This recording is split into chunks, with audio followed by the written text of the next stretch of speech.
Okay, yep. So let's build Hoard of the Dragon Queen. I'll just quickly talk through what it is that I'm doing.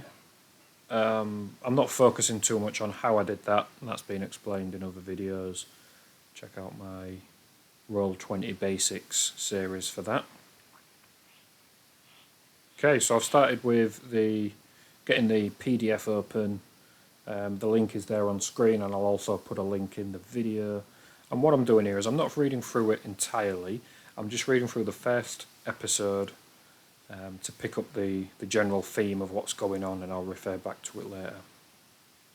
Now I'm building the game on Roll20, putting in some basics, adding the compendium, setting some of the basics I like to have in place. And once that's all done, there we are. I'm now putting the link into my Discord channel for my players to go in and log in so that the character sheets can be created. And then it's straight on to making the tokens. I'm just going to let it play for a little while whilst these tokens are built, because we've seen this and we know what's happening.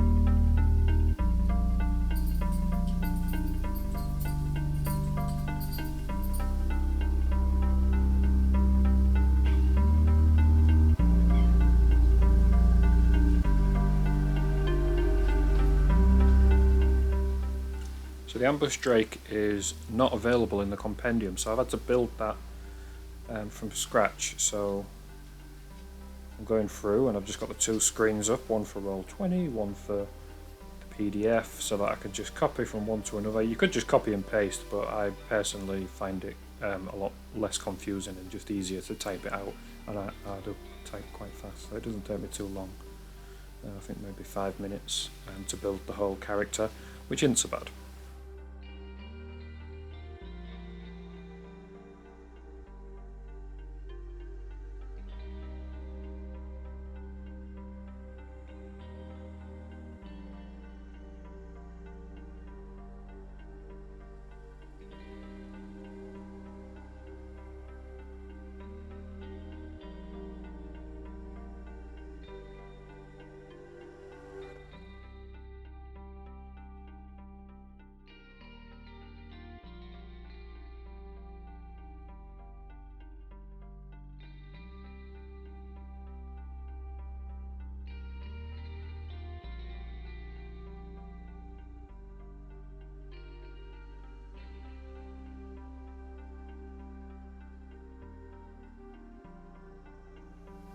This character is a mage. Uses the acolyte stat block, but with a slight change. So we're going to change out one of his spells for command. And having read in the PDF about the Red Wizards of Fear, I went ahead and Google searched for those guys. I don't know if this is them, I honestly don't, but I thought that looks cool. That can be my acolyte. Okay, so straight on now to building the first encounter. So this asset, or these assets that I'm using, are from Forgotten Adventures, and again I'll put a link to their Patreon and to their website. They have a website now, and I'm not quite sure what his format is for working here, but after so long he makes all of his assets available for free, so you could build this exactly as you see here and it won't cost you a penny.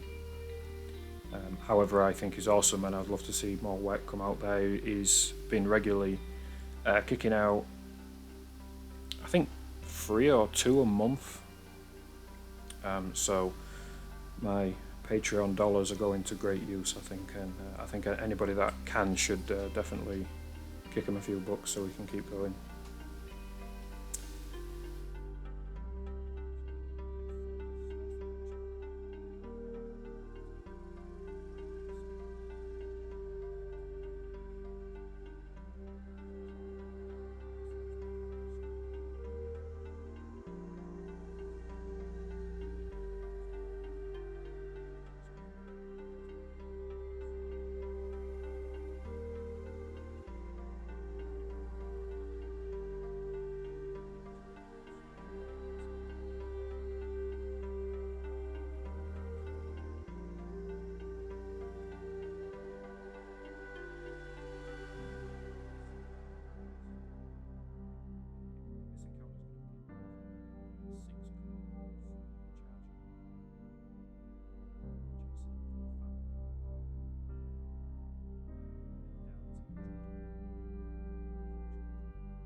Now in the PDF it says that the fires that the party will see are mostly coming from haystacks and barns.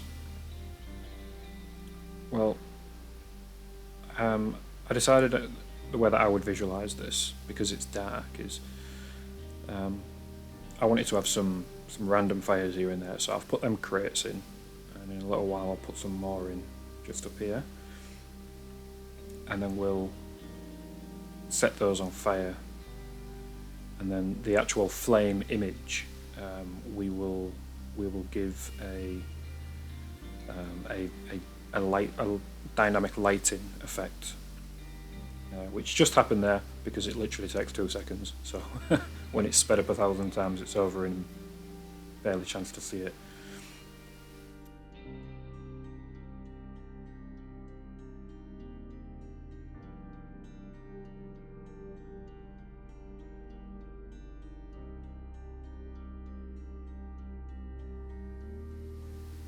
And then we're all done, so we're ready to put the helpless villagers in and the kobolds. There they go. Okay, and now the final step, just about. I'm just going to put some handouts out. So these handouts are only visible to me. I'm not making these visible to anybody else, purely to jog my memory on each of the missions. So we've got Seek the Keep. That's what we've just built a map for that, and off screen, and again without recording it because we don't want to see the same thing repeatedly, I made another 3 maps, as after the initial encounter with the family, the players have to fight their way through 3 more raiding parties, and I wanted to do that in different maps. So it takes about 20-30 minutes to build a complete map in this manner using the assets. So I've created those, and then we've got the handouts for all of the others. You can see there the other missions that will come as part of this first episode.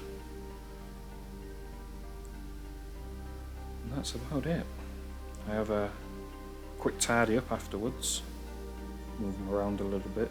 You can see that in the PDF it's mentioned that some of these take place, and then the missions, and then the final. So I've organised them as such. So all of episode 1 has Seek the Keep, missions, and then that final encounter. And we're about done.